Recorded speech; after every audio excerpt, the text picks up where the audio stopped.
నమస్తే రమగారు. నమస్తే జయ. రమగారు, ఏదైనా మంచి స్టోరీ చెప్తారా? యశోవంతుడి కళ చెప్తాం. కొంచెం పెద్ద కథే, మరి చిన్న కథ కాదు. పూర్వమట కాణాన దేశం అని ఒక దేశం ఉండేదట. ఈ దేశంలో ఏకవీరుడని ఒక రైతు ఒక ఆయన ఉండేవాడు. రైతు అన్న పేరే కానీ చాలా పెద్ద కమతం, ఒక రాజాస్థానం లాగానే ఉండేది. ఆయనకి 2 భార్యలు అన్నట్టు. పెద్ద భార్యకి 10 మంది పిల్లలు, కొడుకులు. రెండో భార్యకి 2 పిల్లలు, యశోవంతుడు మంజులాంగుడు. అయితే యశోవంతుడికి బాగా వాడు పెద్దవాడయ్యాక చిన్నపిల్లాడు పుట్టాడు, రెండోవాడు. ఈయన ఈ పెద్ద పిల్లలు మగపిల్లలు కొంచెం వాళ్ళ మేనమావల స్నేహాలు అవి ఉండి వాళ్ళు పెద్దగా తండ్రితోటి సఖ్యంగా ఉండేవాళ్ళు కాదు. ఓకే. పిల్లల దగ్గరికి రారు, తల్లి చుట్టూతా మేనమావల చుట్టూతా అలా ఉంటారు. ఈ రెండో భార్య పిల్లలు కొంచెం చిన్నపిల్లలు అవడంతో చంటి పిల్లలు ఎలాగైనా పసిపిల్లలు కాస్త ఎక్కువ తండ్రులతోటి సన్నికర్షగా ఉంటారు. ఈయనకి రెండో భార్య పిల్లలంటే చాలా ముద్దు. ఈ యశోవంతుడు కొంచెం ఉత్సాహపరుడు. పడుకుని ఏదైనా కళ వస్తే నాకు ఇలా కళ వచ్చిందని చెప్పేవాడు. అయితే ఒకసారి ఏమైందట, వీళ్ళు చాలా పెద్ద గొడ్ల మంద ఉంది, పశువుల మంద. వీళ్ళకి రైతు కదా. ఈయన తన పశువుల్ని మేపే మైదానంలో గడ్డి తగ్గిపోతుంటే ఆయన ఏమన్నట్ట, ఒరే నాయనలారా, మీరు పశువుల్ని తీసుకెళ్ళండి, పెద్ద మందాన్ని పట్టుకెళ్ళిపోండి, చిన్న మందాన్ని నాకు వదిలిపెట్టండి, మరి ఇక్కడ గడ్డి తగ్గిపోయాక చిన్నపిల్లల్ని తీసుకుని నేను వస్తాను, మీరు ముందు పెద్ద మైదానాల వైపుకి వెళ్ళిపోండి అన్నారు. పాతకాలంలో అలా చేసేవాళ్ళు. ఇప్పుడు కూడా మేకల మందల్ని వాటిని తోలుకుపోతారు. కొండపాలెం సినిమా చూసాం. కొండపాలెం సినిమాలో అలాగే కదా, మేకల్ని గొర్రెల్ని వాటిని మేపడానికి కొండల మీదకి తీసుకుంటారు. అవును. అవి బాగా బలిసేక అమ్ముకుంటారు. వాటి కాపలా కాసుకోవటం అవన్నీ వాళ్ళదే పూచి. 10 మంది మగపిల్లలు, పెద్దవాళ్లే. సరే, అందుకని పంపించాడు. పంపిస్తే ఏమైంది, చిన్నపిల్లలిద్దరూ ఇంటి దగ్గర ఉన్నారు. ఈ యశోవంతుడికి ఒక 16 ఏళ్ళు ఉంటాయి, ఆఖరి వాడికి ఒక 4-5 ఏళ్ళు ఆ మంజులాంగుడికి. అయితే యశోవంతుడు ఒకనాటి రాత్రి నిద్రపోతే వాడికి ఒక కళ వచ్చింది. ఆ కళ ఎట్లా వచ్చింది, తనేమో ఏదో రాజు వేషంలో ఉన్నట్టు, తన అన్నదమ్ములని తను దండించినట్టుగా ఒక కళ. ఓహో. వాడికి ఆ కళలు చెప్పడం అలవాటు కదా. అన్నయ్యలు ఎవరూ లేక వాళ్ళతో చెప్దామనుకుంటే ఇంతలో ఏమైంది, వాళ్ళేం చేశారు, మైదానం మీదకి వెళ్ళిపోయి తండ్రికి కబురు చేయాలి. అంటే తండ్రితో సఖ్యం లేదు వాళ్ళకి, నాన్న కంగారు పడతాడు, అలాంటి భావాలు లేవు. వీళ్ళకి ఏ కబురు చేయాలి. వీడు నిద్ర లేచి ఆ కళ చెప్పడానికి ఎవరూ లేరు అనుకుంటుంటే తండ్రి అన్నాడు, అరే అబ్బాయి, నువ్వు కాస్త ముందెళ్ళి అన్నయ్య వాళ్ళు ఎక్కడున్నారో చూడు, ఎట్టాగొట్టా కబురు చేయి, మేము కూడా మెల్లిగా వెనకాల బయలుదేరి వస్తానులే, వాళ్ళ సంగతి ఏం తెలియలేదు, ఏదైనా ఇబ్బంది పడుతున్నారో ఏం పడుతున్నారో ఏదో ఒక కబురు చేయమంటే. ఈ యశోవంతుడు తండ్రితో సఖ్యం గలవాడు, తెలివైనవాడు, ఏదో చేస్తాడని ఈ 16 సంవత్సరాల పిల్లవాడిని పంపించాడు. పరిగెత్తుకుంటూ వెళ్ళాడు. వాళ్ళంతా మందతో నిదానంగా వెళ్ళాడు. వీడు మేఘాల మీద పరిగెత్తుకుంటూ పోయాడు. పై మైదానంలో అన్నయ్యల్ని కలుసుకునేసరికల్లా ఈ కనపడంగానే వాళ్ళు ఏమన్నారు, ఏంట్రా ఇంకో కళ చెప్పడానికి వచ్చావా అన్నారు. అంటే వీడు అన్నారు, అదేంటో అన్నయ్య, విచిత్రంగా వచ్చింది కళ, మీరందరూ ఇంత బలశాలులు కదా, ఏంటో నేను మిమ్మల్ని దండించినట్టు నా కళ వచ్చింది, నేను రాజులాగా ఉన్నా ఆ కళలో అనేసరికి వాడిని వేళాకోళం చేశారు. ఇంతకుముందు నీకు వచ్చిన కళలు నిజమైనాయి, కొత్తవన్నీ చెప్తావు అన్నాక వాళ్ళకి ఏమనిపించింది, వీడు కల్లో అయినా రాజు అయిపోవటం ఏమిటి, మన వెనకాల పుట్టినవాడు, కల్లో కూడా కాకూడదు. మన తమ్ముడు రాజు అయితే మనకు నచ్చుతుందా? పైగా సవతి మాత్సర్యం ఒకటి ఉంటుంది, ఇది ప్రధానమైంది. వాళ్ళు ఏమన్నారు, వీడి సంగతి చూడాలి, వీడిని ఇక్కడ ఎక్కడో చోట ఏదో ఒక జంతువుకి ఎరేసేస్తే వీటి రోగం కుదురుతుంది అనుకున్నారు. వీళ్ళందరూ కూడా ఇతని కంటే కాస్త కొద్దిగా పెద్దవాళ్ళు.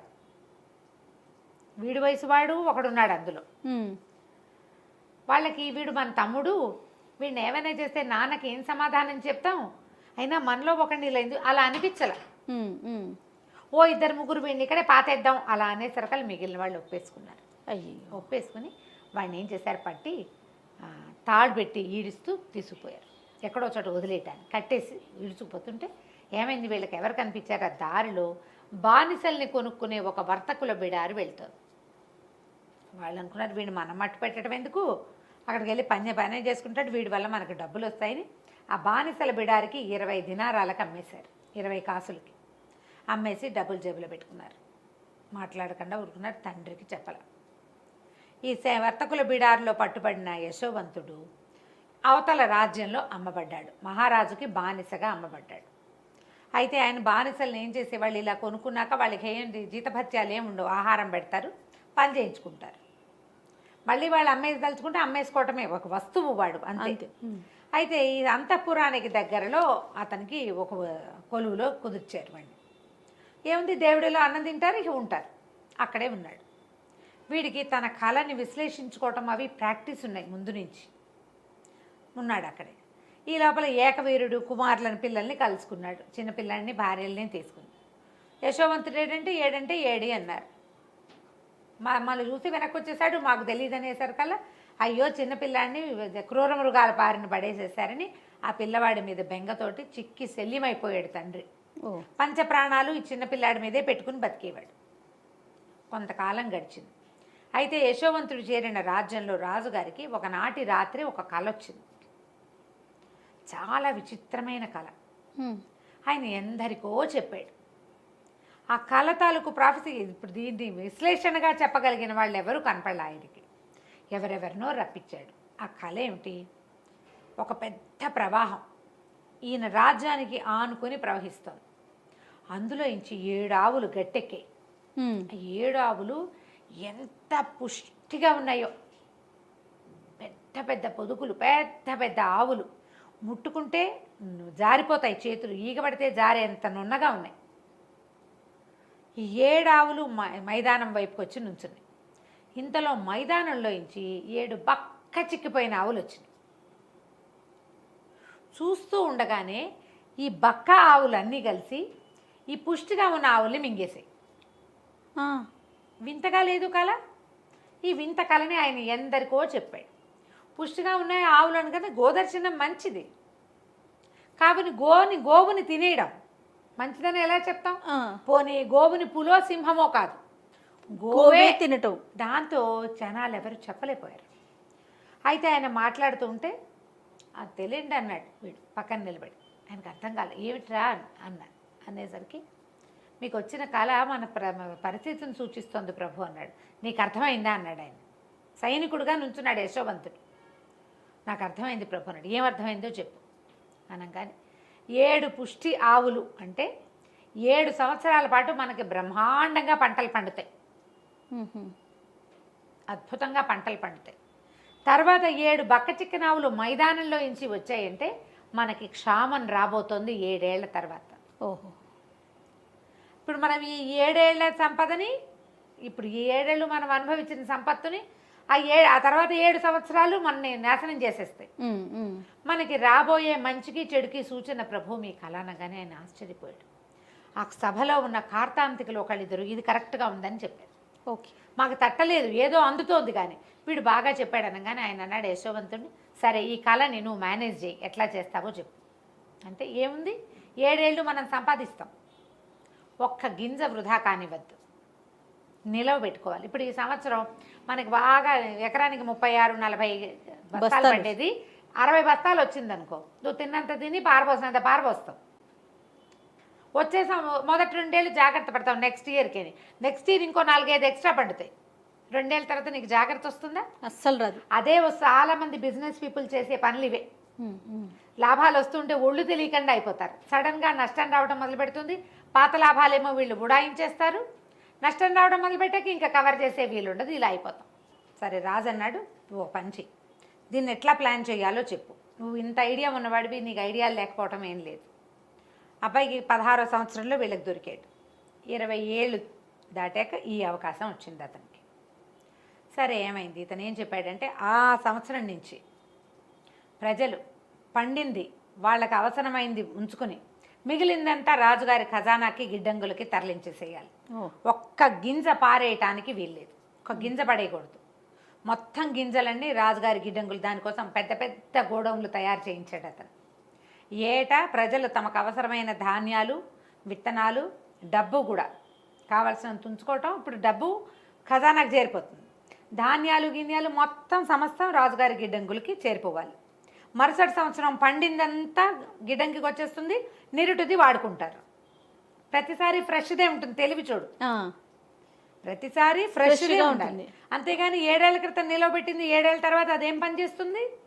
ఆ గింజ పని చేయదు, ఇంకా తప్పతాలు వచ్చేస్తాయి అందులో. అవునవును. ఈ నిలవ పెట్టిందే మీరు వాడుకోవాలి తప్ప ఫ్రెష్ది మీ దగ్గర ఉండడానికి వీల్లేదు ఉమ్.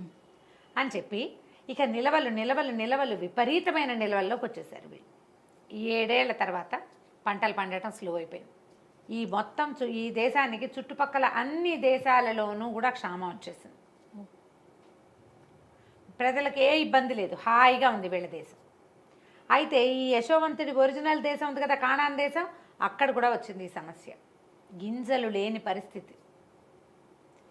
ఓ 2 ఏళ్ళు 3 ఏళ్ళు మేనేజ్ చేశారు పాత గింజలతోటి. క్రమంగా పండకపోతుంటే నిరుడేశం గింజలు ఒక్క విత్తనం పైకి రాలేదు. ఇంకా తర్వాత ఏం చేస్తే ఏదో ఇన్ని వచ్చినాయి, అవి మళ్ళీ విత్తనానికే పనిచేస్తాయి, తినడానికి పనికిరావు, లేవు. దాంతో అన్ని దేశాలు చుట్టుపక్కల రాజ్యాల వాళ్ళంతా మాకు కూడా సహాయం చేయండి అని యశోవంతుడి దగ్గరికి రావడం మొదలెట్టారు. మోతాదుగా వాళ్ళకు కూడా సహాయం చేశాడు. పై దేశాల నుంచి సహాయం అర్థించే వాళ్ళు రావడం మొదలుపెట్టారు కొల్లలుగా. మనకు అక్కడ ఏకవీరుడు ఉన్నాడు, యశోవంతుడి తండ్రి. ఆయన ఏం చేశాడు, కుమారులకు చెప్పాడు, ఆయన మీరు కూడా వెళ్ళి ఆ రాజుగారి దగ్గర నుంచి ఏమైనా కొన్ని విత్తనాలైనా పట్టండి, వాళ్ళ విత్తనాలు మూలుస్తాయి ఈ సంవత్సరం తినడానికి, తర్వాత మనం విత్తనాలకి మన విత్తనం మొలవటాల వాళ్ళది గట్టిగా ఉంది అనేసరికి వీళ్ళని 10 మంది అన్నయ్యలు సంచులు గుచ్చుకుని వెళ్ళారు. యశోవంతుడిని వాళ్ళు గుర్తుపట్టలేదు. అప్పుడు వాళ్ళు చూసేసరికి లేత నూగు మీసాలు రాని పిల్లవాడు. ఓకే. ఎంత వయసు వచ్చింది, 30 దాటిపోయినాయి అతనికి. ఎవరు అతన్ని గుర్తుపట్టల. తర్వాత ఏమో ఇతను గుర్తుపట్టేశాడు అన్నయ్యలు. ఓకే. అన్నయ్యలు ఎందుకంటే వీళ్ళలో పెద్దవాడు 24 ఏళ్ళవాడు అప్పటికే. 24-26 ఏళ్ళు ఉన్నాయి. ఆ వయసు పిల్లలు ఏం పడతాయి మొహాలు. అన్నయ్యలు గుర్తుపట్టాడు. అక్కడి నుంచి మీరు వేరే దేశం వాళ్ళు కాబట్టి మేము మీకు ఇవ్వము అన్నట్టుగా మాట్లాడితే బతిమలాడారు. కాదండి, మేము ఇంచుమించు ప్రభువు మా తండ్రి మా ప్రాంతానికి, ఈ కానాన్ దేశానికి చాలా పెద్ద కమతం. మేము 12 మంది అన్నదమ్ములం, మేము ఇప్పుడు 10 మంది వచ్చాం. మాలో ఒకడు చిన్నప్పుడే క్రూర జంతువుల పాల పడిపోయాడు. చిన్నపిల్లాడి మీద ప్రాణం పెట్టుకుని ఉంటున్నాడు మా నాన్న. మాకు ఇంకా వేరే దారి లేదు. ఇంకో తమ్ముడు ఇంటి దగ్గర ఉన్నాడు, ఇవ్వండి అని బాగా బతిమలాడేసరికల్లా తను ఏమన్నాడు, సరే ఇప్పుడు వీళ్ళని రప్పించాలి ఎలాగైనా. తమ్ముళ్ళల్లో ఆఖరి తమ్ముడు ఇంటి దగ్గర ఉన్నాడు కదా, వాడిని తెచ్చి నాకు చూపించండి, నేను మీ మాట నమ్మాలంటే అన్నాడు. అనేసరికల్ వీళ్ళు లబలబలాడారు, మా నాన్న ఒప్పుకోడండి అని. అయితే ఇతను ఏమన్నాడు, మీరు డబ్బిచ్చి ధాన్యం పట్టుకెళ్ళండి అంటే 10 మంది వాళ్ళ దగ్గర సంచుల నిండా నింపించుకున్నాక ఈయన ఏమన్నాడు, మీరు ఆ చిన్నపిల్లాన్ని తెచ్చి నాకు చూపిస్తేనే మీ మీద నాకు నమ్మకం, వచ్చే సంవత్సరం మీకు గింజలు ఇస్తాను, అందుకు కాపుగా మీలో ఒకరిని ఇక్కడ ఉంచి వెళ్ళండి. ఈ సంవత్సరానికి ఇచ్చారు ధాన్యం, వీళ్ళు తింటారు, పండించుకుంటారు, పంట వేస్తారు. పంట రాకపోతే వచ్చే సంవత్సరానికి పంటకి కావాలి, తిండికి కావాలి, మళ్ళీ రావాలి. అవును అనేసరికల్లా ఒకరిని మాకు వదిలిపెట్టేసేయండి అన్నాడు. లబలబలాడారు కానీ అతను ఒప్పుకోలే. ఇప్పుడు మీ ఉన్న 10 మందిలో ఆఖరి వాడిని నా దగ్గర పెట్టేళ్ళండి అనేసి వాడిని ఉంచుకుని ఏం చేశారు, సైనికులకి ఏం చెప్పాడంటే వీళ్ళ సంచుల్లో ఆ ధాన్యంతో పాటుగా వాళ్ళు ఇచ్చిన డబ్బులు కూడా వేసి మూట కట్టి వాళ్ళకి ఇచ్చేయండి అన్నాడు. అన్నయ్యల దగ్గర డబ్బు తీసుకోవాలా. ఆఖరి తమ్ముడు ఇక్కడ వదిలిపెట్టి వెళ్ళిపోయారు. ఆ 10 మందిలో ఆఖరి వాడు ఇక్కడ ఉండిపోయాడు, 10వ వాడు. వీళ్ళు ఇంటికి వెళ్ళారు. ఇంటికి వెళ్ళి ఏకవీరుడికి చెప్పారు, ఇట్లా జరిగింది, ఆఖరి వాడిని వదిలిపెట్టి వచ్చామంటే ఆయన లబోదిపోమని కొట్టాడాడు. అట్లా వదిలిపెట్టి వచ్చారు, పైగా అసలు వాడిని చంపేశారు. ఇప్పుడు ఈ పిల్లాన్ని కూడా ఎవడేదానో కొట్టడానికి తీసుకెళ్తామంటున్నారు. వీళ్ళు లేకుండా నేను బతకలేనంటే బతిమలాడారు. కాదు నాన్న, ఒకడినేమో దిగబెట్టి వచ్చాం, మీరు 10 మంది అందరూ కనపడండి అని అడుగుతున్నాడు. అందుకని ఈ పిల్లాన్ని కూడా తీసుకెళ్ళి చూపి జాగ్రత్తగా తీసుకొస్తాను, చిన్నవాడు కదా వాడు. అవును. మళ్ళీ మనకి ధాన్యం కావాలంటే ఇప్పుడు వెళ్ళలేదనుకో, వెళ్ళొద్దు అంటే మానేస్తే తమ్ముడు అక్కడ ఉండిపోయాడు. రేపు మళ్ళీ ధాన్యం తెచ్చుకోవాలంటే ఎట్లా చేస్తాం, అందుకని మంజులాంగుడిని తీసుకెళ్తామని బతిమలాడి తండ్రిని ఒప్పించి ఆయన నెత్తినోరు కొట్టుకుంటుండగానే చిన్న తమ్ముడిని తీసుకుని బయలుదేరారు. ఓకే. తమ్ముడు అప్పుడు ఇతను వచ్చేసే నాటికి 4-5 ఏళ్ళవాడు. ఇప్పుడు ఎన్నేళ్ళు అయింది, పిల్లాడు ఇంత ఎత్తయ్యాడు. ఓకే. ఆ తమ్ముడిని చూశారు. సరే వీళ్ళెవ్వరూ అతన్ని యశోవంతుని గుర్తుపట్ల, ఎందుకంటే అక్కడ మంత్రి వేషం, బట్టలు, తలపాగా, మొహం మీదకి ఒక కుచ్చుతోటి అసలు అతన్ని గుర్తే పట్టలేదు వాళ్ళు. అక్కడి నుంచి వీళ్ళు వచ్చేసరికి ఆ చిన్న తమ్ముడిని కూడా చూసారు మహా ముద్దొచ్చేసింది ఇతన్ని. భోజనాలకు రండి మాతో పాటు అన్నం తిందురు కానీ పిలిచాడు. భోజనాలకు ఏర్పాటు చేశారు. వరుసగా వేస్తే వరుసగా 1, 2, 3 ఇది మీరు కూర్చోండి అని నేను వరుసగా కూర్చోబెట్టాడు. ఈయనకి ఎట్లా తెలుసు మన వరుస అనుకున్నారు, ఆశ్చర్యపోయారు. భోజనం పెట్టించాడు. నేను కూడా మీతో పాటు తింటానని తర్వాత 11వ వాడిగా తను 12వ వాడిగా తమ్ముడిని కూర్చోబెట్టి పీటలు అట్లా వేయించి వాళ్ళతో పాటు కూర్చొని అన్నం తిన్నాడు. ఓ సంతోషం పట్టలేపాడు. మరి చిన్నతనం నుంచి అట్లా చిన్న అలవాటు కదా పాపం. అక్కడి నుంచి ఏం చేశాడు, అరే వీళ్ళంతా వెళ్ళిపోతారు కదా, వీళ్ళకి వాళ్ళు మళ్ళీ ధాన్యానికి డబ్బు తెచ్చిచ్చారు. దాంతో పాటుగా ఆఖరి వాడు చిన్న పళ్ళెల్లో ఇంత వెండి బంగారపు గిన్నెలో పాయసం పోయించుకుని తాగాడు. ఈ పాయసపు గిన్నెను కూడా అందులో వేసేయండి, వడ్ల మూటలో వేసేసి కట్టేసి పంపించండి అన్నాడు. సరే దాన్ని వాళ్ళు తెచ్చిన డబ్బులనేమో ధాన్యపు మూటల్లో వేసేశారు.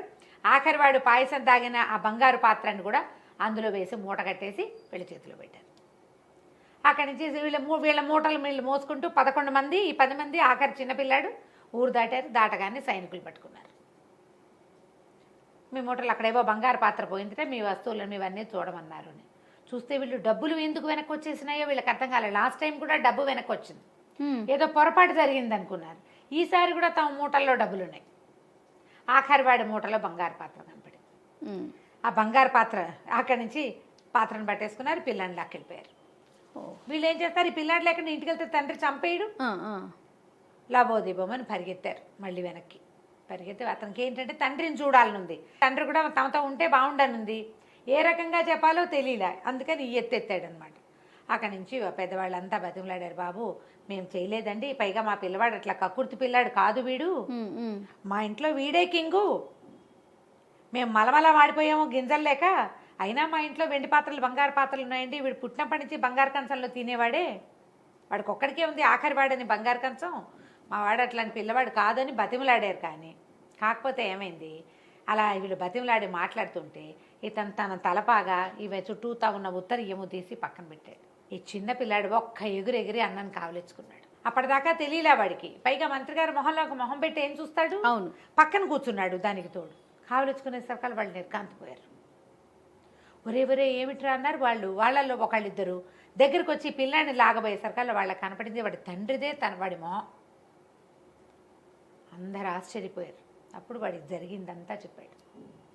ఒక బండి పంపించి తండ్రిని తల్లుల్ని రప్పించుకున్నాడు. వాడికి వచ్చిన కళ ఎలా నిజమైంది, తను రాజుగా ఉన్నట్టు మిగతా వాళ్ళంతా కూడా అన్నయ్యల్ని దండిస్తున్నట్టు వచ్చిన వాడి కళ ఇన్నేళ్లకి కళలు ఫలిస్తాయి. రాజుగారి కళ కూడా ఫలించింది. ఇలాంటిది జరుగుతుందని ఊహించకుండా వాడేదో తను రాజైపోయాడన్న కోపంతో ఈ పని చేశారు. వాళ్ళకి బాధగానే ఉంది, ఆ తమ్ముడిని మిస్ చేసుకున్నామని. ఇక చేయగలిగేది ఏమీ లేదు. తర్వాత యశోవంతుడు తన అన్నయ్యల్ని తన రాజ్యంలోనే ఉంచుకున్నాడు. అతని మంత్రిగా ఎంతకాలమో చేశాడు. ఆ కానాను దేశంలో ఉన్న వీళ్ళ పొలాలన్నింటినీ కూడా తమే వెళ్ళి స్వాధీనం చేసుకున్నారు. సో కళలు ఫలిస్తాయని అనుకోవాలి. రైట్ రామగారు, నమస్తే.